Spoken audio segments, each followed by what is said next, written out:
જેમ આપણે જુદા જુદા અલગ અલગ પાકો વિશે ભણ્યા કે ભારતની અંદર આબોહવાકીય પરિસ્થિતિ આધારે આપણે જુદા જુદા પાકો લઈ શકાય છે, ડાંગર, ઘઉં, ચોખા. એવી જ રીતના હવે ભારતની અંદર એક વસ્તુ જોઈએ તો મોસ્ટ ટાઈમ પ્રશ્ન જે બોર્ડની અંદર 4 માર્કનો પૂછાય છે કે ભારતમાં આવેલા ટેકનિકલ અને સંસ્થાકીય સુધારાઓ. એટલે કે ભારતનો ખેડૂત છે એ ભારતના ખેડૂત ખેતી કરે છે તો એની અંદર જુદી જુદી સુધારા થયા છે. આ સુધારાઓ 2 પ્રકારના છે, ટેકનિકલ પણ છે અને સંસ્થાગત સુધારા છે. આ બે માધ્યમ વડે ભારતની અંદર જે આ ઉત્પાદન છે એ ઉત્પાદન ડબલ ગણું થઈ ગયું, બમણું થઈ ગયું. શું કામ? કારણ કે ભારતનો ખેડૂત છે હવે જુદા જુદા યંત્રોનો, જુદી જુદી આપણે જે સરકારે આપેલી સહાયનો ઉપયોગ કરી અને ઉત્પાદન છે એ ઉત્પાદનમાં વધારો કર્યો. તો આપણે જોઈએ ટેકનિકલ સુધારા, જે મોસ્ટ ટાઈપી પ્રશ્ન છે બોર્ડની અંદર ઘણી વખત પૂછાઈ ગયેલો પ્રશ્ન છે 4 માર્કમાં કે ભારતમાં આવેલા સંસ્થાકીય અને ટેકનિકલ સુધારાઓ જણાવો. જેમાં પહેલા આપણે જોઈએ ટેકનિકલ સુધારા. આઝાદી પછી કૃષિમાં ટેકનિકલ સુધારા થયા છે. આઝાદી પછીની વાત કર્યો, કારણ કે આઝાદી પહેલા છે ને આપણી પાસે એટલા બધા યંત્રો નહોતા, જુદા જુદા સાધનોનો ઉપયોગ ખેડૂત કરતો નહીં, જેનાથી શું થતું કે જેનાથી છે ને ઉત્પાદન ઓછું થતું. અને હવે તો આધુનિક ઓજારો અને યંત્રો આવી ગયા, જેના કારણે ઉત્પાદન ડબલ થયું, બમણું થઈ ગયું, જેનાથી ભારતની અંદર ખેડૂતોને ઘણા બધા ફાયદાઓ પણ થયા છે. કારણ કે આઝાદી પહેલાંની ખેતી જુઓ અને આઝાદી પછીની ખેતી જુઓ તો તમને ઘણો બધો ફેરફાર લાગશે. કારણ કે આઝાદી પછી ભારતની અંદર યાંત્રિકીકરણ થયું કૃષિમાં અને યંત્રોનો ઉપયોગ કરવા માંડ્યો ખેડૂત. એટલા માટે હવે કૃષિની જે પદ્ધતિ હતી એ પદ્ધતિની અંદર શું આવી ગયો? ફેરફાર આવી ગયો.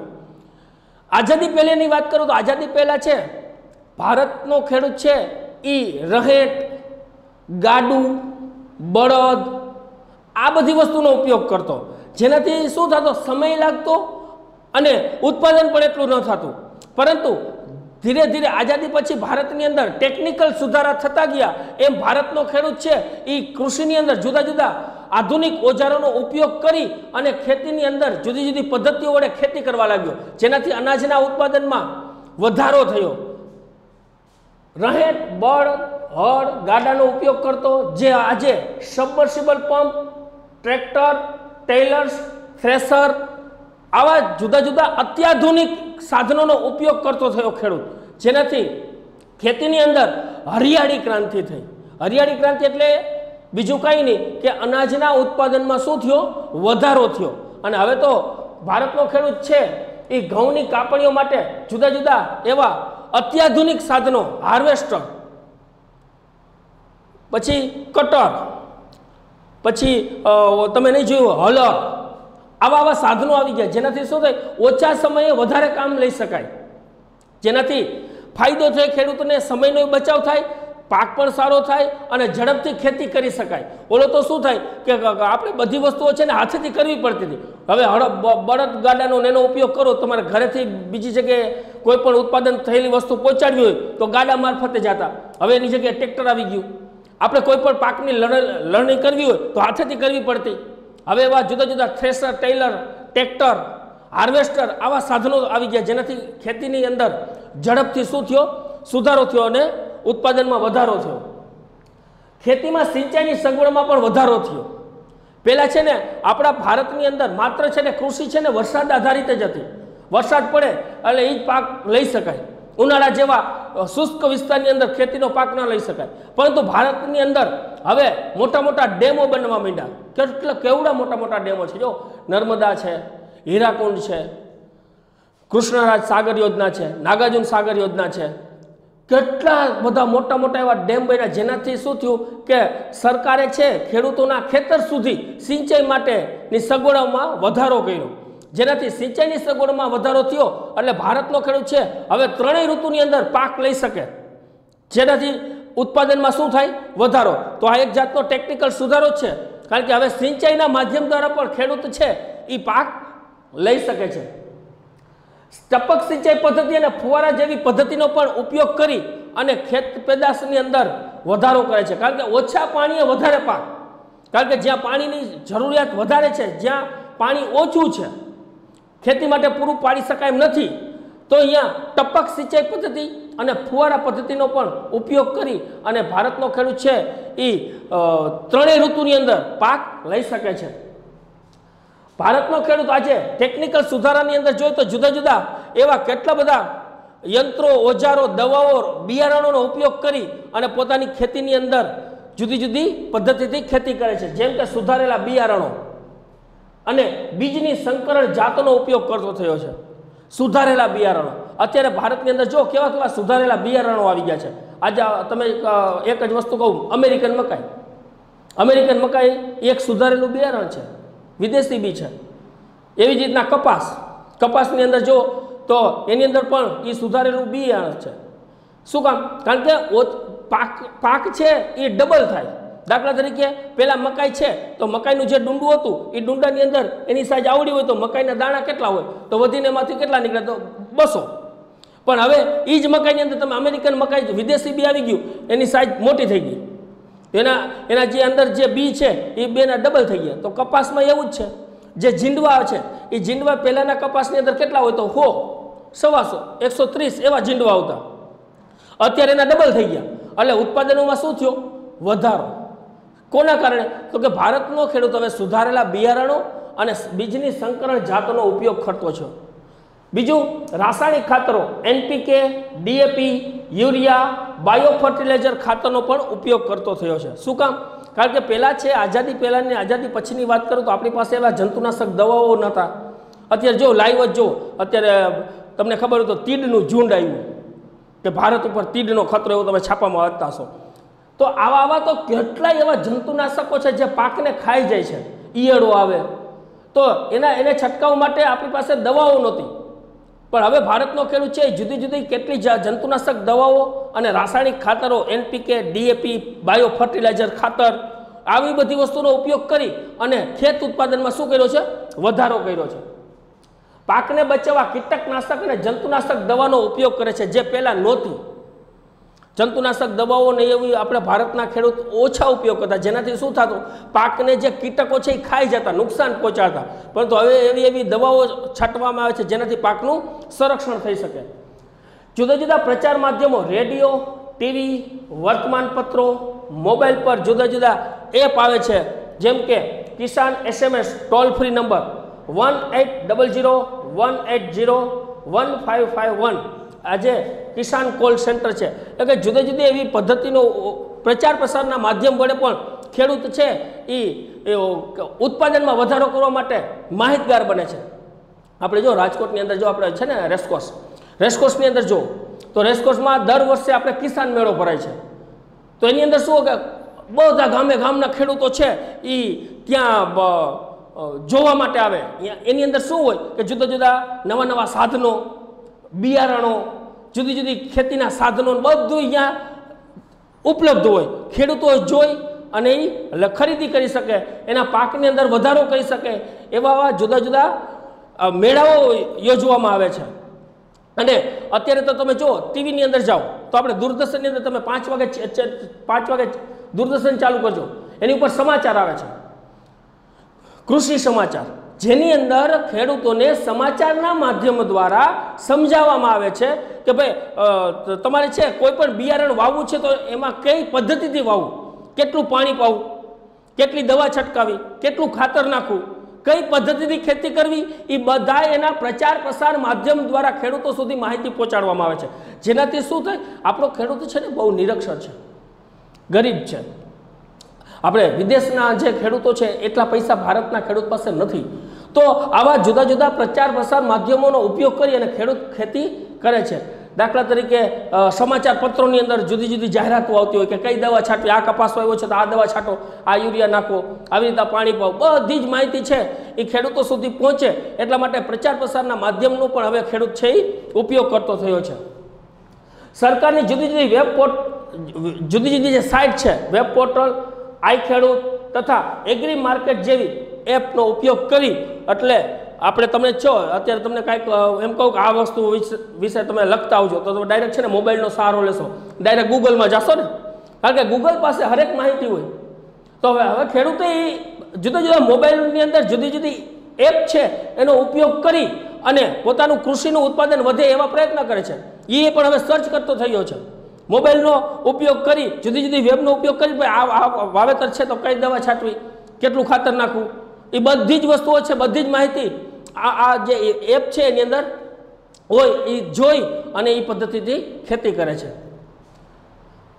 ભારત સરકારે ખેડૂતોને દરેક જિલ્લાની અંદર તાલીમ કેન્દ્રોની પણ વ્યવસ્થા કરી છે. તાલીમ કેન્દ્રો ગોઠવા છે. એટલે કે આજે ખેતી કરવી છે, ભારતનો ખેડૂત છે એ નિરક્ષર છે, મેં પહેલા જ વાત કરી, પણ કેવી રીતના ખેતી કરે છે, અઠે કઠે ખેતી કરે છે. અઠે કઠે એટલે કેમ કે કોઈ એનું જાતનું વૈજ્ઞાનિક ઢબે એમાં કાંઈ પણ પ્રકારની ખેતી ન કરે. અઠે કઠે ખેતીથી શું થાય કે ઉત્પાદન ઓછું થાય. પણ ખેડૂતને ખેતી કેવી રીતે કરવી, કારણ કે એનો માપ હોય છે. વૈજ્ઞાનિક ઢબે તમે જો તો વૈજ્ઞાનિક ઢબે તો તમે જો વિચાર કરો તો હરેક વસ્તુની માહિતી આપેલી છે કે તમે આ પાક વાવ્યો છે તો આવી રીતના તમે ખેતી કરો. તો ખેડૂતોને તાલીમ મળી રહી છે, એટલા માટે સરકારે દરેક જિલ્લાની અંદર તાલીમ કેન્દ્રોની સુવિધા ગોઠવી છે. દરેક ગામડાની અંદર ગ્રામ સેવકોની નિમણૂક કરી છે. ગ્રામ સેવક એટલે કે દરેક ગામની અંદર એક વ્યક્તિ એવો મૂકી દીધો જેનાથી ગામડાના ખેડૂતોને માહિતી પહોંચી શકે. અને એ દાખલા તરીકે નવા નવા બિયારણ આવ્યા હોય, જુદા જુદા સાધનો આવ્યા હોય, તો ખેડૂતોને બધી જ વસ્તુઓથી માહિતગાર કરવા માટે દરેક ગામડાની અંદર ગ્રામ સેવકની નિમણૂક કરી છે. અને આપણા ભારતની અંદર નવા નવા કૃષિ વૈજ્ઞાનિકો અવારનવાર કૃષિ વૈજ્ઞાનિકો છે થાય, એટલા માટે દરેક જિલ્લાની અંદર દરેક શહેરોની અંદર સરકારે કૃષિ યુનિવર્સિટીઓની સ્થાપના કરી છે. શું કામ કે નવા નવા વૈજ્ઞાનિકો છે આપણા ભારતની અંદર ઊભા થાય. શું કામ? કારણ કે કૃષિની અંદર પણ જુદા જુદા બિયારણો, જંતુનાશક દવાઓ શોધવા માટે વૈજ્ઞાનિકોની જરૂર પડે. તો કૃષિની અંદર પણ નવા નવા સુધારાઓ થતા રહીએ એટલા માટે દરેક શહેરોની અંદર કૃષિ યુનિવર્સિટીની સ્થાપના કરી છે.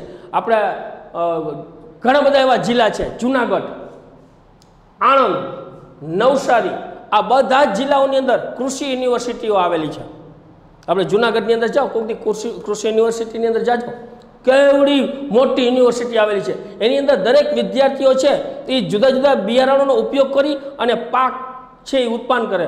તમને માયનામાં ન હોય ને એવા પાકો છે એ લે છે.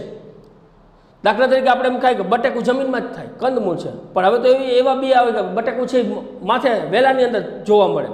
એક જ દ્રાક્ષનો વેલો હોય તો એ દ્રાક્ષના વેલાની અંદર બે પ્રકારની દ્રાક્ષ તમને જોવા મળે, કાળી મળે, લીલી મળે. શું કામ? આ બીજની સંકરણ કરેલી જાતો છે. પછી ક્યારે કે જ્યારે ભારતની અંદર આવા કૃષિ વૈજ્ઞાનિકો ઊભા થાય તો જ આ વસ્તુ શક્ય બને. આપણા ભારતની અંદર મોટામાં મોટી કૃષિ યુનિવર્સિટી હોય તો એ છે બનાસકાંઠામાં આવેલી, દાંતીવાડા ખાતે આવેલી સરદાર પટેલ કૃષિ યુનિવર્સિટી. નીચે લીટી કરી નાખજો, બોર્ડની અંદર MCQ પ્રશ્ન પણ પૂછાઈ ગયેલો છે કે દાંતીવાડા ખાતે કઈ યુનિવર્સિટી આવેલી છે? સરદાર પટેલ કૃષિ યુનિવર્સિટી. અને ભારતની અંદર જુદી જુદી સંસ્થાઓ છે એ સંસ્થાઓ જુદા જુદા સંશોધન માટે કામ કરી રહી છે. જેમ કે ICAR અને DARE, આ બે સંસ્થાઓ છે એ કૃષિ માટે આજે કામ કરી રહી છે. નવા નવા સંશોધનો કરે છે, દવાઓ શોધે છે, બિયારણો શોધે છે, જેનાથી ખેડૂતોને ફાયદો થાય. જેમાં ICAR Indian council of agriculture research અને બીજી છે DARE department of agriculture research and education. આ બે સંસ્થાઓ છે એ ભારતની અંદર જે કૃષિઓ માટે નવા નવા સંશોધનો અને શોધખોળ કરી રહી છે તે માટેની આ સંસ્થાઓ છે, સરકાર તરફથી કાર્ય કરી રહી છે. જેમ આપણે ટેકનિકલ સુધારા જોયા એમ ખેડૂતોએ સંસ્થાગત સુધારા દ્વારા પણ ખેત પેદાશોની અંદર ઉત્પાદનમાં વધારો કર્યો છે. બે પ્રકારના ખેતીની અંદર સુધારા છે. એક તો ટેકનિકલ સુધારા, જે માત્ર ખેતીની અંદર શું સૂચવ્યું હતું તો કે ભાઈ યંત્રોનું ઉત્પાદન વધાર્યું, જંતુનાશક દવાઓ, જુદા જુદા ટેકનિકલ સાધનોનો ઉપયોગ કરીને ખેડૂત ખેતી કરતો થયો. એવી જ રીતના સરકારે સંસ્થાગત સુધારા કર્યા, જેનાથી શું થયો? ખેડૂતના ઉત્પાદનમાં વધારો થયો અને ખેડૂત છે એ સારી રીતે ખેતી કરી શકે એ માટે જુદા જુદા પ્રયત્ન કર્યા. તો જોઈએ સંસ્થાગત સુધારા. પહેલા જ પહેલા સરકારે શું સુધારો કર્યો કે જમીનદારી પ્રથાનો અંત લાવ્યો. જમીનદારી પ્રથા, મિત્રો તમને ખબર નહીં હોય, જમીનદારી પ્રથા પહેલા ભારતની અંદર હતી. કઈ રીતે કે માની લો કે તમારી જમીન હોય ને હું વાવતો હોઉં, એમાં શું થાય કે જેટલું ઉત્પાદન થાય પછી જમીનદાર લઈ જાય અને માત્ર ખાવા જેટલું આપે. આખું વર્ષ તનતોડ મહેનત ખેડૂતે કરી હોય અને જ્યારે ઉત્પાદન થયેલો માલ છે એ જમીનદાર લઈ જાય ત્યારે એનું શોષણ થતું. કારણ કે મહેનત સૌથી વધારે ખેતીની અંદર શેની જરૂર પડે? મહેનતની. તો મહેનત ખેડૂત કરે અને ઉત્પાદન થયેલી વસ્તુ કોણ લઈ જાય? તો કે જમીનદાર. તો સરકારે જમીનદારી પ્રથાનો અંત લાવી અને જે ખેડૂતોનું શોષણ થતું હતું એ શોષણ અટકાવ્યું. જમીનદારી પ્રથાનો અંત લાવ્યો અને જમીનમાં જુદા જુદા સુધારા કર્યા. ખેડે તેની જમીન, દાખલા તરીકે સરકારે કેવો કાયદો બહાર પાડ્યો? ભાઈ જે ખેડૂત જે ખેડે છે એ આજથી જમીનનો માલિક અને જેટલું ઉત્પાદન થાય એ ઉત્પાદન બધું જ ખેડૂતોનું. તો હવે સ્વાભાવિક છે આજે બધું જ ઉત્પાદન મારું હોય તો હું આમ કેવો તનતોડ મહેનત કરીશું, મહેનત કરીશ એટલે સ્વાભાવિક છે ઉત્પાદનમાં શું થશે? વધારો. કારણ કે આપણી જ વસ્તુ હોય, આપણે બીજાના માટે કામ કરતા હોય અને આપણી પોતાના માટે કામ કરીએ તો કેટલો બધો ફેરફાર પડી જાય. કારણ કે પહેલાં છે ને ખેડૂતને શું થતું, હવે આ બધું તો અનાજ થશે, આટલું બધું એ તો જમીનદાર લઈ જશે, એના મનમાં ઓલો એટલે બરોબર ખેતી ન થાય. પણ હવે તો ખેડે એની જમીન. આજથી જે ખેતી ખેડનાર ખેડૂત છે આજથી જમીનનો માલિક ખેડૂત છે. જેમ કે આપણે સંસ્થાગત સુધારાની અંદર વિનોબા ભાવે છે ભૂદાન યજ્ઞ હતું, એ ભૂદાન યજ્ઞ પણ અત્યારે જમીનદારી સુધારાની અંદર મહત્વનો ફાળો ભૂદાન યજ્ઞની અંદર કોનો હતો? તો કે વિનોબા ભાવેનો. શું કામ? એને ગામડે ગામડે જઈ અને જમીનનો એક ટુકડો દાનમાં આપવાનું ખેડૂતો પાસે કીધું હતું. એટલે હું કે મારી પાસે માની લો કે 500 વીઘાનો હું ખાતેદાર છું, તો મારી પાસેથી એક જમીનનો ટુકડો હું દાનમાં આપી દઉં અને એ દાનમાં દીધેલી જમીન છે એ જ ગામની અંદર જે કોઈ જમીન વિહોણો ખેડૂત હોય એને આપી દેતા. તો અહીંયા ઉલ્લેખ કરવો જોઈએ કે ભાઈ જમીનદારી સુધારામાં વિનોબા ભાવેનો પણ ઘણો બધો મહત્વનો ફાળો છે. સરકારે કૃષિ ધિરાણ, કિસાન ક્રેડિટ કાર્ડ દ્વારા અને રાષ્ટ્રીયકૃત તેમજ સહકારી બેંક દ્વારા ધિરાણ આપવાનું પણ શરૂ કર્યું છે. શું કામ? માની લો કે મેં પહેલાં જ આપણે આત્મનિર્ભર ખેતી વિશે ભણ્યા ત્યારે જ મેં વાત કરી હતી કે ભારતનો ખેડૂત છે ગરીબ અને નિરક્ષર છે. તો હવે શું થાય કે ખેડૂતો આજે જૂન આવી ગયો, જૂન મહિનામાં મારે વાવેતર કરું છું, મારી પાસે પૈસા નથી. કારણ કે પૈસા હોય તો હું બિયારણ ખરીદી શકું, પૈસા હોય તો હું જંતુનાશક દવાઓ ખાતર કરી શકું, પૈસા તો છે નહીં, તો મારે બિયારણ કેનું લેવું? તો સરકારે શું કર્યું કે સરકારે દરેક ગામડાની અંદર સહકારી બેંકો, રાષ્ટ્રીયકૃત બેંકો, મંડળીઓ દ્વારા ખેડૂતોને ધિરાણ આપવાનું શરૂ કર્યું કે ભાઈ જમીન જેવી જમીન છે એ પ્રમાણે એને ધિરાણ આપો. દાખલા તરીકે હું ખેડૂત છું તો મારે 15 વીઘા જમીન છે તો મને ભાઈ લાખ રૂપિયાનું ધિરાણ મળે. તો હવે સરકાર છે મને અત્યારે ધિરાણ આપશે, હું 1 લાખ રૂપિયા લઈ લઉં એટલે હું મારે જે ખરીદી કરવાની હશે બિયારણ, દવા, ખાતર એ હું ખરીદી લઈશ. પછી મારે આ પૈસા ક્યારે ભરવાના હોય? તો કે આવતા વર્ષે જે સરકારે નિયત કરેલું વ્યાજ સાથે મારે છેક આવતા વર્ષે મારે એ પૈસા ભરવાના હોય. કારણ કે એ સારું ને આખા વર્ષ સરકાર છે આપણે વાપરવા મળે. જેટલી જમીન એવડું ધિરાણ. દાખલા તરીકે મોટો ખેડૂત હોય તો એને મોટું ધિરાણ મળે, એના બિયારણ, ખાતર, જંતુનાશક દવાઓ લઈ શકે. એટલા માટે જેવડી જમીન એવડું ધિરાણ સરકારે આપવાનું શરૂ કર્યું. એ પણ એક સંસ્થાગત સુધારા છે જેના કારણે શું થયું, આજે મારી પાસે પૈસા નહોતા તો મારે કેવી રીતના વાવેતર કરવું? હવે સરકારે મને ધિરાણ આપ્યું એટલે હું વાવેતર કરીશ એટલે ઉત્પાદનમાં વધારો થશે, હરિયાળી ક્રાંતિ આવશે. એટલે સરકારે ગામડે ગામડે સરકારી બેંકો, સહકારી મંડળીઓ દ્વારા ખેડૂતોને ધિરાણ પૂરું પાડ્યું છે. ત્યાર પછી પ્રધાનમંત્રી પાક વીમા યોજના અને દુષ્કાળ કે વધુ વરસાદના કારણે જે પાક ફેલ જાય છે એના કારણે સરકાર છે એ સરકારને ખેડૂતોને વીમાકીય રક્ષણ પૂરું પાડ્યું છે. દાખલા તરીકે આજે માની લો કે મેં વાવેતર કર્યું, મેં સરકાર પાસેથી ધિરાણ ઉપાડ્યું છે 1 લાખ રૂપિયાનું. હવે 1 લાખ રૂપિયા તો મારે આવતા વર્ષે ભરવો જ પડે, પણ દુષ્કાળ પડ્યો, પાક ફેલ ગયો તો મારે પૈસા ભરવા કેમ? તો સરકાર વીમો જાહેર કરે. કેવી રીતના વીમો? એ કે ભાઈ 50%, 60%, 70%, અને જે મેં પૈસા ઉપાડ્યા છે એમાંથી એટલા ટકા બાદ થઈ જશે, તો મારે એટલા બધા પૈસા ભરવા પડશે નહીં. દાખલા તરીકે એમ કે મારા 60% વીમો જાહેર થયો તો 60,000 સરકાર તરફથી માફ, હવે મારે ભરવાના કેટલા? 40,000 જ. તો ફાયદો થયો ને. તો સરકારે દુષ્કાળ અને વધુ વરસાદના કારણે જો પાક ફેલ જાય તો એને વીમાકીય રક્ષણ પર પૂરું પાડવામાં આવ્યું છે। ખેડૂતો પાસેથી સરકારે નક્કી કરેલ પોષણક્ષમ ટેકાના ભાવે ખરીદી કરવા માટે ઘણી બધી સંસ્થાઓ કાર્યરત છે, કારણ કે સરકાર છે તો એ સરકાર ખેડૂતો પાસેથી માલ પોષણક્ષમ ભાવે ખરીદી કરે છે અને ખેડૂતોને શું થાય કે ખેડૂતોને નુકસાન પણ ન જાય અને એનું યોગ્ય વળતર મળી રહે એટલા માટે જુદી જુદી સંસ્થાઓ કાર્યરત છે, જે કિસાન પાસેથી એને જે ઉત્પાદન કરેલો જે પાક છે એ પાક ખરીદી લે। ઘણી બધી સંસ્થાઓ છે, જેમ કે ભારતીય રાષ્ટ્રીય કૃષિ સહકારી વિપણન સંઘ, બીજી ગુજરાત તેલીબિયા ઉત્પાદક સંઘ, Gujarat state cooperative marketing limited અને રાષ્ટ્રીય ડેરી વિકાસ નિગમ। આ બધી સંસ્થાઓ છે એ બધી સંસ્થાઓ ખેડૂતો પાસે પોષણક્ષમ ભાવની ખરીદી કરે એટલે શું થાય કે ખેડૂતોને યોગ્ય વળતર મળી રહે, ખેડૂતોનું શોષણ થતું નથી। એટલા માટે સરકારે આ સંસ્થાકીય સુધારાની અંદર પણ જુદી જુદી સંસ્થાઓની સ્થાપના કરી અને ખેડૂતોને યોગ્ય ભાવ મળી રહે એટલા માટે આવી જુદી જુદી સંસ્થાની સ્થાપના કરી। અને ત્યાર પછી માર્કેટિંગ યાર્ડની અંદર માર્કેટિંગ યાર્ડમાં શું થતું કે ખેડૂત છે એ પોતાનો જે ઉત્પાદન થયેલું માલ છે એ ક્યાં વેચવા આવતો કે માર્કેટિંગ યાર્ડમાં। તો માર્કેટિંગ યાર્ડની અંદર વેપારીઓની બધા છે ને એ ખેડૂતોને શોષી લેતા, શોષણ કરતા, કારણ કે બિચારો અભણ છે, નિરક્ષર છે, તો ઓછા ભાવે માલ છે એ ખરીદી લેતા। પરંતુ હવે સરકારે માર્કેટિંગ યાર્ડને ખુલ્લી હરાજીથી ખેડૂત છે પોતાનો માલ વેચી શકે, એટલે કે હરાજી કરવાવાળા સરકારના જ માણસો હોય અને ખેડૂતોના જે ઉત્પાદન થયેલા ઢગલાઓ છે એ ખુલ્લા હરાજી, ભાઈ કોઈ મારે ઘઉં લઈને આવ્યો તો ઘઉંનો ભાવ જોઈ સરકાર નક્કી કરે ભાઈ 400 રૂપિયાનો મણ, પછી કોક બોલી લગાવે 450, કોક કે 500, કોકને 500માં, તો કે ખેડૂતોને જો 500માં ઘઉં વહી ગયા, આને કહેવાય ખુલ્લી હરાજી, કારણ કે જેવી જેની વસ્તુ એવો એનો ભાવ ખેડૂતોને મળી રહે એટલા માટે ખુલ્લી હરાજી સરકારે કરી। કૃષિ પેદાશો બજાર સુધી પહોંચાડવા માટે સરકારે ઘણી બધી વ્યવસ્થા કરી છે, મોટા મોટા ગોદામોની વ્યવસ્થા કરી છે, પરિવહનની વ્યવસ્થા કરી છે, સંદેશા વ્યવહારની વ્યવસ્થા કરી છે, કારણ કે આજે ઘણા બધા બાગાયતી પાકો હોય અથવા તો મારે ઉત્પાદન થયેલો માલ છે એ બીજા શહેરોમાં પહોંચાડવા માટે પરિવહન, સંદેશા વ્યવહાર અને જુદા જુદા મોટા મોટા ગોડાઉનની વ્યવસ્થા કરી, જેનાથી ખેડૂતોનો ઉત્પાદન થયેલો માલ ત્યાં સંગ્રહ કરી શકે।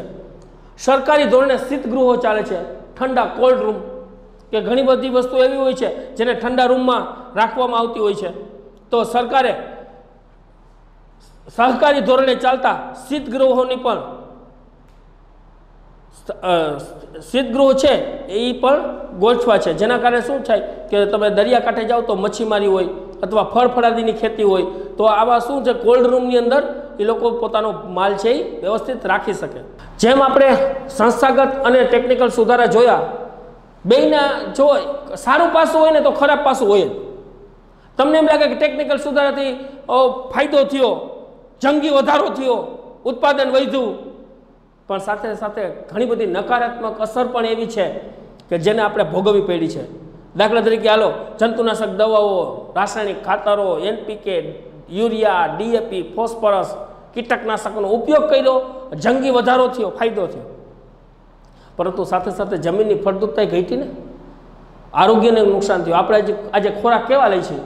દવાવાળો ખોરાક લઈ છે, જેના કારણે શું થયું તો કે આપણી જે સ્વાસ્થ્ય છે સ્વાસ્થ્ય બગડ્યું, જમીનની ફળદ્રુપતા ઘટી, વાતાવરણ પ્રદૂષિત થયું, જળ છે એ પ્રદૂષિત થયું, દવાઓ બધે પાણી જમીનમાં ઉતરી, ભૂમિગત જળ પ્રદૂષણ થયું। આવા બધા ઘણા બધા નકારાત્મક અને હકારાત્મક બે પાસાઓ આપણી સામે આવ્યા। ત્યાર પછી આજે ટેકનિકલ અને સંસ્થાગત સુધારા થયા, એની આપણે હકારાત્મક અસર જોઈ, તો હકારાત્મક અસરના કારણે ભારતની અંદર હરિયાળી ક્રાંતિ સર્જાણી। હરિયાળી ક્રાંતિ એટલે બીજું કાંઈ નહીં કે આ બધી જ વસ્તુનો આપણે ઉપયોગ કર્યો અને જે અનાજ છે એ અનાજની અંદર આમ ધરખમ ફેરફાર થયો, આમ અનાજનું ઉત્પાદનમાં ડબલ તબલ 4 ગણું વધી ગયું, જેનાથી શું થયું આપણે ઘણો બધો પાકની અંદર ફાયદો થયો। આપણે જે ઘણી બધી પરિસ્થિતિનો સામનો કરતા હતા એ પરિસ્થિતિ આપણે જે નકારાત્મક પરિસ્થિતિઓ હતી એ આપણાથી દૂર થઈ ગઈ, હરિયાળી ક્રાંતિ થઈ। તો જોઈએ હરિયાળી ક્રાંતિ, જે 3 માર્કમાં પ્રશ્ન પૂછાય છે કે બિયારણની સુધારેલી જાતો, રાસાયણિક ખાતરોનો વધેલો ઉપયોગ, પ્રચંડ પુરુષાર્થ, વીજળીની સુવિધા, સિંચાઈની સુવિધા વગેરે પરિબળોથી ઉત્પાદનમાં થયેલો વધારો એ હરિયાળી ક્રાંતિ તરીકે ઓળખવામાં છે. હરિયાળી ક્રાંતિ એટલે બીજું કાંઈ નહીં કે આ બધી જ વસ્તુઓનો ખેડૂત છે એ ઉપયોગ કરવા માંડ્યો કે વીજળી, સિંચાઈ, જંતુનાશક દવાઓ, રાસાયણિક ખાતરો અને પ્રચંડ પુરુષાર્થ, મહેનત, આવી બધી વસ્તુઓથી શું થયું કે જે અનાજ છે, જે ઉત્પાદન છે એમાં વધારો થયો, ધરખમ વધારો, જેને આપણે શું કહી શકાય? હરિયાળી ક્રાંતિ કહી શકાય. કે હરિયાળી ક્રાંતિ એટલે કે અનાજની અંદર, કૃષિની અંદર બફર વધારો થયો. હરિયાળી ક્રાંતિથી ઘઉં અને ડાંગરના પાકમાં વિક્રમજનક ઉત્પાદન થયું. નીચે લીટી કરી નાખજો. મોસ્ટ એમપી હેતુલક્ષી પ્રશ્ન આવી ગયો કે હરિયાળી ક્રાંતિથી કયા બે પાકમાં વધારો થયો? ઘઉં અને ડાંગર છે એ ડાંગરના પાકમાં વિક્રમજનક વધારો થયો. એક સમયે દુષ્કાળ સમયંત્ર પ્રકોપ હતો જે હરિયાળી ક્રાંતિ પછી આપણે જોવા મળ્યો નથી. એક સમય એવો હતો, આજથી વાત કરું 1947 પહેલા, કે જ્યારે આપણા ભારતની અંદર ઘણા બધા દુષ્કાળો એવા આવી ગયા. એ દુષ્કાળોના કારણે શું થયું કે વરસાદ પડે નહીં, પાક નિષ્ફળ જતો, આપણે ખાવા નહોતા, અનાજનો ભાવ આમ આસમાને વહી જાય પણ એ લેવા માટે પૈસા ન હોય. આવા દુષ્કાળ આવ્યા કારણ કે અનાજનો સ્ટોક સરકાર પાસે નહોતો. કારણ કે બિચારા હોય ત્યાં હાલમાં જો આ કોરોના જે મહામારી રોગ છે એનાથી આપણે 3 મહિના સુધી આપણે દેશની અંદર લોકડાઉન રહ્યું, જેના કારણે ગરીબ અને મધ્યમ વર્ગના લોકોને અનાજ પૂરું પાડવા માટે સરકારે મફતના ભાવે અનાજ આમ વેતું કરી દીધું કે તમે લઈ જાઓ અનાજ. એ ક્યારે થઈ શક્યું? હરિયાળી ક્રાંતિના કારણે. આજે હરિયાળી ક્રાંતિ થઈ એની પાસે એટલો સ્ટોક છે અને હજી તમને હાલમાં તો આ કોરોનાના મહામારીના કારણે હજી સરકાર આખું વર્ષ અનાજ પૂરું પાડી શકે ને એટલી ક્ષમતા ધરાવે છે. એટલો સ્ટોક આપણી સરકાર પાસે છે અનાજનો. ઘઉં, ચોખા, દાળ, કઠોળ એ ક્યારે સ્ટોક કરી શકી? હરિયાળી ક્રાંતિના કારણે. જો આજે કદાચ એ ઉત્પાદન સરકાર પાસે એટલું ન હોત ને તો આપણે અત્યારે ખાવા ન હોત. શું કામ? કારણ કે અનાજનો ભાવ અહીંયા વયો છે, ગરીબો ખરીદી ન શકત. અત્યારે મફતના ભાવે સરકારે આમ કહેવાય ને કે મફતના ભાવે આમ લહાણી કરી દીધી અનાજની, લઈ જાઓ. એની પાસે સ્ટોક છે. અન્ન ક્ષેત્રે સ્વાવલંબન સિદ્ધિ કરી છે. શું કામ? આજે પહેલા છે ને આપણે બધી વસ્તુઓ છે ને એ મગાવી પડતી હતી. આપણે ઘઉં ઘટે, ચોખા ઘટે, દાળ ઘટે, ઓલું તો બીજા દેશ ઉપર આપણે આધાર રાખવો પડતો હતો કે અહીંયાથી મગાવી તો મોંઘા ભાવે આવે, મોંઘા ભાવે વેચવું પડે ને આપણું પૈસો છે ત્યાં વહી જાય. પરંતુ આજે હરિયાળી ક્રાંતિના કારણે આપણે સ્વાવલંબન પ્રાપ્ત કરી શક્યા છે. આપણે બીજા દેશ ઉપર હવે આધાર રાખવો પડતો નથી. એનું કારણ એક જ કે હરિયાળી ક્રાંતિ, જેના કારણે પાકની અંદર વધારો થયો. રોકડિયા પાકનું વાવેતર વધતા ધાન્ય પાક અને કઠોળનું ઉત્પાદન ઘટ્યું છે. જો આ એક નકારાત્મક અસર પણ કહી શકાય. આજે આ ખેડૂતોને આર્થિક વળતર મળી રહે એટલા માટે ખેડૂત છે એ રોકડિયા પાક ઉગાડવા માંડ્યો. તમાકુ, શેરડી, સણ, ચા, કોફી, આવું બધું. તો સામે ધાન્ય પાક ઘટ્યું. તો હવે ધાન્ય પાક હવે નહીં ઉગાડીએ તો ધાન્ય પાકના ભાવ વધશે. એ એક માઇનસ પાસું પણ છે. અને એકને એક સતત ખેતરની અંદર એકને એક પાક વાવવાથી જમીનની ફળદ્રુપતા ઘટી. આજે હું કપાસ છે મારા ખેતરમાં કપાસ વાવું, કપાસ જ વાવ્યા રાખું તો શું થશે? કપાસનો છોડો છે જે જમીનના પોષક તત્વો છે ખેંચી લેશે તો જમીનની ફળદ્રુપતા ઘટશે. તો એકને એક વાવેતર થવાથી જમીનની ફળદ્રુપતા પણ ઘટી છે. વિશ્વના દેશોએ આજે જે પ્રગતિ કરી છે, આજે વિશ્વ તમે આગળ જુઓ, જાપાન, અમેરિકા, ચીન, બ્રાઝિલ, આ બધા દેશોએ જે હરિયાળી ક્રાંતિની અંદર જે પ્રગતિ કરી છે, જે અનાજનું ઉત્પાદન કરે છે ત્યાંનો ખેડૂત, હજી અહીંયા પહોંચવા માટે તો આપણે ઘણી બધી હજી મંજિલ કાપવાની છે. હજી આપણે બીજી હરિયાળી ક્રાંતિની વાટ જોવી પડશે કારણ કે એટલું ઉત્પાદન હજી આપણે થતું નથી. આ હતી હરિયાળી ક્રાંતિ. હવે હરિયાળી ક્રાંતિ જોયા બાદ આપણા ભારતની અંદર આપણું જે ભારતનું અર્થતંત્ર છે એની અંદર કૃષિનો શું ફાળો છે? તો ભારતના અર્થતંત્રની અંદર કૃષિનો ઘણો બધો ફાળો રહ્યો છે, ઘણું બધું મહત્વ છે ખેતીનું. કારણ કે ભારત કૃષિ પ્રધાન દેશ છે, ભારત એક ખેતી પ્રધાન દેશ છે. તો એટલા માટે ઉદ્યોગો કરતાં સૌથી વધારે જે ભારતની અંદર ખેતીનું મહત્વ રહેલું છે. શું કામ? કે દેશના અડધોઅડધ લોકોને રોજગારી પૂરી પાડે છે। આજે ભારતની અંદર અડધા કરતાં પણ વધારે લોકોને રોજગારી છે ને એ ખેતી પૂરી પાડે છે। ઉદ્યોગોની અંદર રોજગારી એટલી બધી નથી રહેલી જેટલી ખેતીમાં રહેલી છે। કૃષિ ક્ષેત્રે દેશના કુલ ઘરેલું પેદાશનો લગભગ જીડીપી એટલે કે ગ્રોસ ડોમેસ્ટિક પ્રોડક્ટ આપણું ઘરેલું પેદાશનો હિસ્સો 17% હિસ્સો ધરાવે છે કૃષિ ખાલી। રાષ્ટ્રીય આવકના 26% ભાગ કૃષિ દ્વારા મળે છે। આપણે કુલ રાષ્ટ્રીય આવકની સરકારની જે આવક છે એના 26% ભાગ તો આપણે માત્ર કૃષિમાંથી મળે છે। 64% લોકોને રોજગારી પૂરી પાડે છે। વિચાર કરો, અડધા કરતાં પણ વધારે મેં વાત કરીને કે 164 લોકોને રોજગારી તો છે આજે કૃષિમાંથી મળે છે। અને આ આપણે ખેતીની અંદર જે આપણે પાક ઉગાડીએ છીએ, કપાસ, શણ, તેલીબિયા, ચા, કોફી, શેરડી, તમાકુ, કેટલી બધા અનાજ, આની આપણે બીજા દેશની અંદર નિકાસ કરી છે। તો નિકાસ કરી તો મફત તો કરતા નથી, કારણ કે અહીંયાથી આપણે આવક આવશે। તો વિદેશી ઊંડિયામણ કમાવી દેવામાં કૃષિનો ઘણો બધો મોટો હાથ છે। આ ઉદ્યોગોને કાચો માલ પૂરો પાડે છે ને સાથે સાથે વિદેશી ઊંડિયામણ પણ પૂરું પાડવામાં કૃષિનો મોટો હાથ છે। અને ભારતના ઘણા બધા ઉદ્યોગો એવા છે જે ઉદ્યોગોને કાચો માલ કૃષિ જ પૂરી પાડે છે।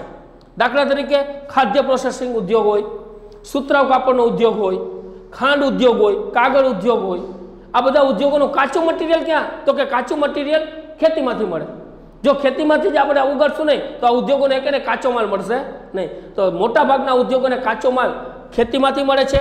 આ ઉપરાંત પણ મેં કીધું ને, ચોખા, ઘઉં, કપાસ, શણ, તમાકુ, બટાટા, તેલીબિયા, આ બધી વસ્તુની આપણે નિકાસ કરી છે। નિકાસ કરી છે એટલે વિદેશી ઊંડિયામણ કમાવી દેવામાં સૌથી મોટો ફાળો હોય તો એ કૃષિનો છે। આ સિવાય ભારતના લોકોને કૃષિ છે ખોરાક પૂરો પાડે છે અને પશુપાલન એટલે પશુઓને ઘાસચારો, ખોરાક પણ ખેતી જ પૂરી પાડે છે। અને ભારતના લોકો છે એ ખેતીની સાથે સાથે આજે પશુપાલનનો પણ વ્યવસાય કરે છે। તો પશુપાલનનો વ્યવસાય કરે છે તો તેને પૂરક આવક, સાઈડની આવક, એટલે કે જે ખેડૂતને ખેતીમાંથી તો મળશે પણ ખેતીની સાથે સાથે મધમાખી ઉછેર, મરઘા બતકા ઉછેર, મત્સ્ય ઉદ્યોગ, વન સંવર્ધન જેવી જુદી જુદી પ્રવૃત્તિઓ કરી અને આર્થિક રોજગારી પણ ખેતી સાથે પ્રાપ્ત કરે છે। આપણે અત્યારે હરિયાળી ક્રાંતિ અને જે કૃષિ અર્થકારણ પર ભારતની ખેતી ઉપરની જે અસર આપણે જોઈ, ત્યાર પછી આપણે અનાજ સંરક્ષણની વાત કરીએ તો આજે કોઈ પણ દેશને અનાજ સંરક્ષણ કરવું ખૂબ જ જરૂરી બન્યું છે। અનાજ સંરક્ષણથી શું થાય? હમણાં જ મેં વાત કરી અને જે લાઈવ ચાલુ છે આપણે એક રોગચાળો, જે મહામારી છે આખા વિશ્વની અંદર, આવા ભયંકર મહામારીની અંદર આ અનાજ સંરક્ષણ કર્યું હોય તો કામ આવે। તમારા ઘરની અંદર જ કેમ, જો પપ્પાએ કેમ 2 મહિનાનું રાશન ભેગું કરીને રાખી દીધું છે, શું કામ? કે સંરક્ષણ કર્યું ને કે 2 મહિના ખાવા કામ આવશે। તો વિચાર તો કરો, આવડો મોટો દેશ છે, આવડા મોટા દેશને ચલાવવા માટે આજે અનાજ સંરક્ષણની ખૂબ જ વધારે જરૂરિયાત રહે। શું કામ? કે દુષ્કાળ, અતિવૃષ્ટિ, અનાવૃષ્ટિ, કુદરતી આફતો, માનવ સર્જિત આફતોને પહોંચી વળવા માટે આ અનાજ સંરક્ષણ હશે તો આપણી દેશની જનતાને, લોકોને ખોરાક પૂરો પાડી શકશે સરકાર। જો અનાજ જ નહીં હોય તો લોકોને ખોરાક પૂરો પાડવો કેમ? આજે 2-3 મહિનાથી આપણે લાઈવ જોઈ છે કે 2-3 મહિનાથી આપણે ઘરની અંદર બેઠા છીએ તો સરકાર છે અનાજ વિતરણ ચાલુ કર્યું છે। ક્યારે? અનાજ સંરક્ષણ છે ત્યારે। અનાજ સંરક્ષણ ખૂબ જ જરૂરી છે। કોઈ પણ દેશ હોય, પછી વિકસિત હોય કે અલ્પવિકસિત હોય કે વિકાસશીલ હોય, કોઈ પણ દેશને અનાજ સંરક્ષણ કરવું ખૂબ જ જરૂરી છે। હરિયાળી ક્રાંતિની અસરના કારણે અનાજનું ઉત્પાદન આજે દિવસે ને દિવસે વધતું જાય છે। આપણે પહેલાના 50-51ની અને અત્યારે 2013-14ની આમ કમ્પેરિઝન કરો તો અનાજની ઉત્પાદનમાં આજે ધરખમ શું થયો છે? વધારો થયો છે। શું કામ? અનાજ સંરક્ષણના કારણે। આજે સંરક્ષણ શું કામ કરી શક્યા?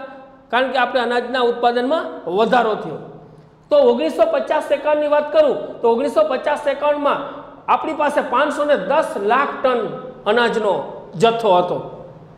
આટલો બફર સ્ટોક ભારત પાસે હતો, જે 2013-14માં 265.4 કરોડ ટન આટલો અનાજનો બફર સ્ટોક થઈ ગયો। વિચાર કરો કે આ 50 વર્ષની અંદર જ જો કેટલો ધરખમ ફેરફાર, કે ક્યાં 510 લાખ ટન અને ક્યાં 265 કરોડ ટનનો જથ્થો. આજે હમણાં જ વાત કરી કે આટલો બધો વધારો, પણ સાથે સાથે એક બીજી સમસ્યા આપણી સાથે સાથે આવતી જ જાય છે.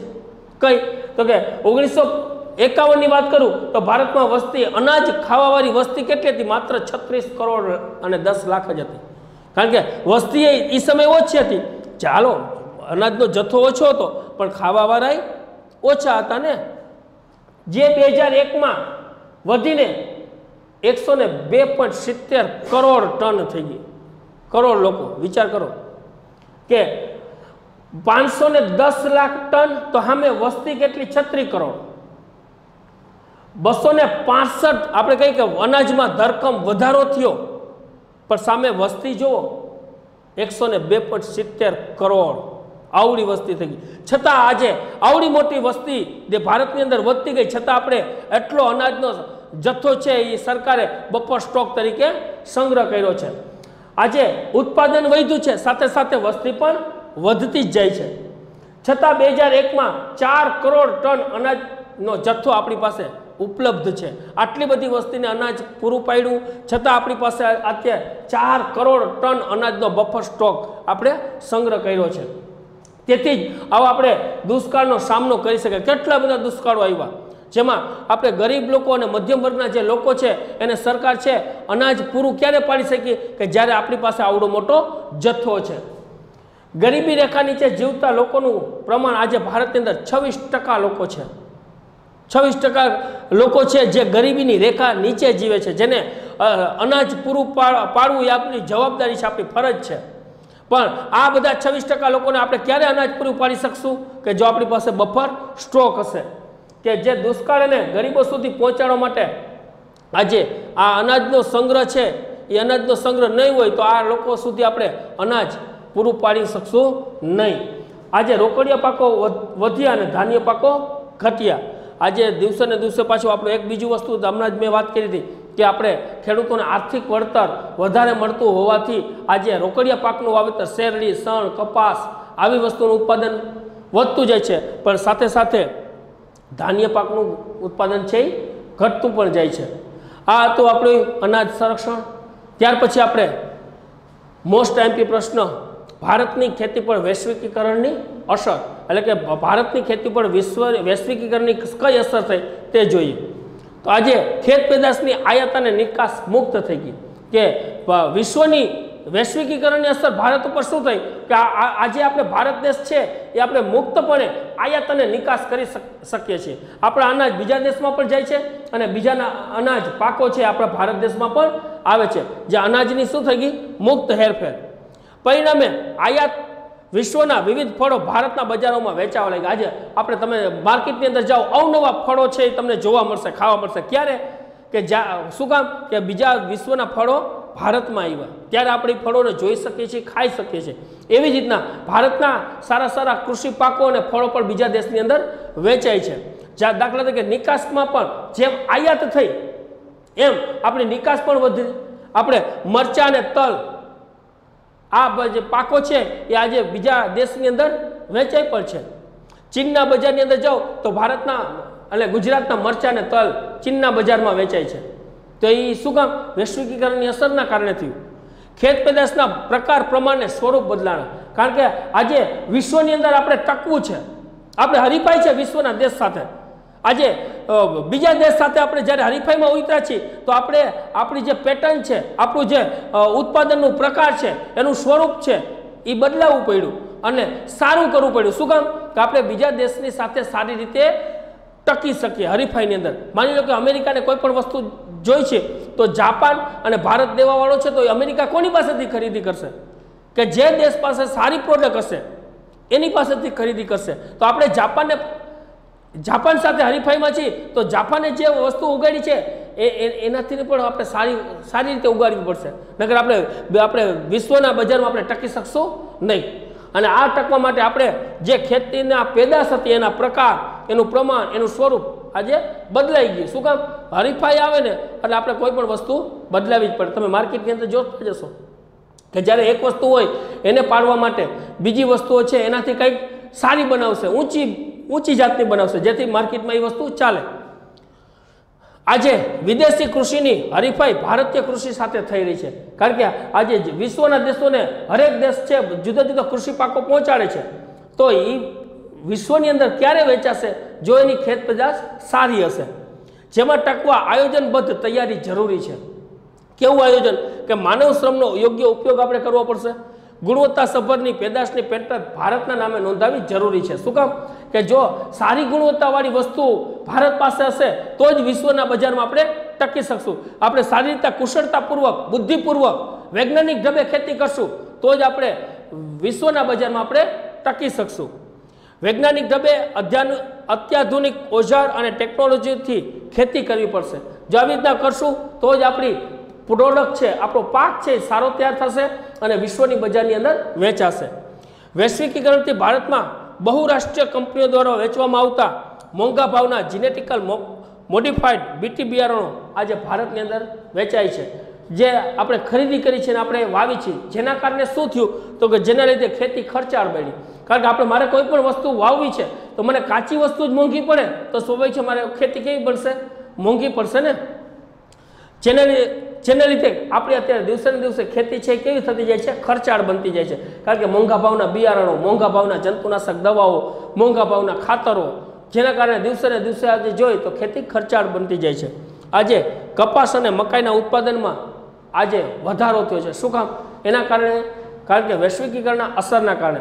આજે વૈશ્વિકીકરણના કારણે આપણા ભારતની અંદર જે વસ્તુઓ જે આપણે બીજા દેશની અંદર વેચી છે એ બીજા દેશની અંદર વેચવા માટે આપણે દેશની અંદર પેટન્ટ આપણા દેશના નામે નોંધાવી જરૂરી છે. શું કામ?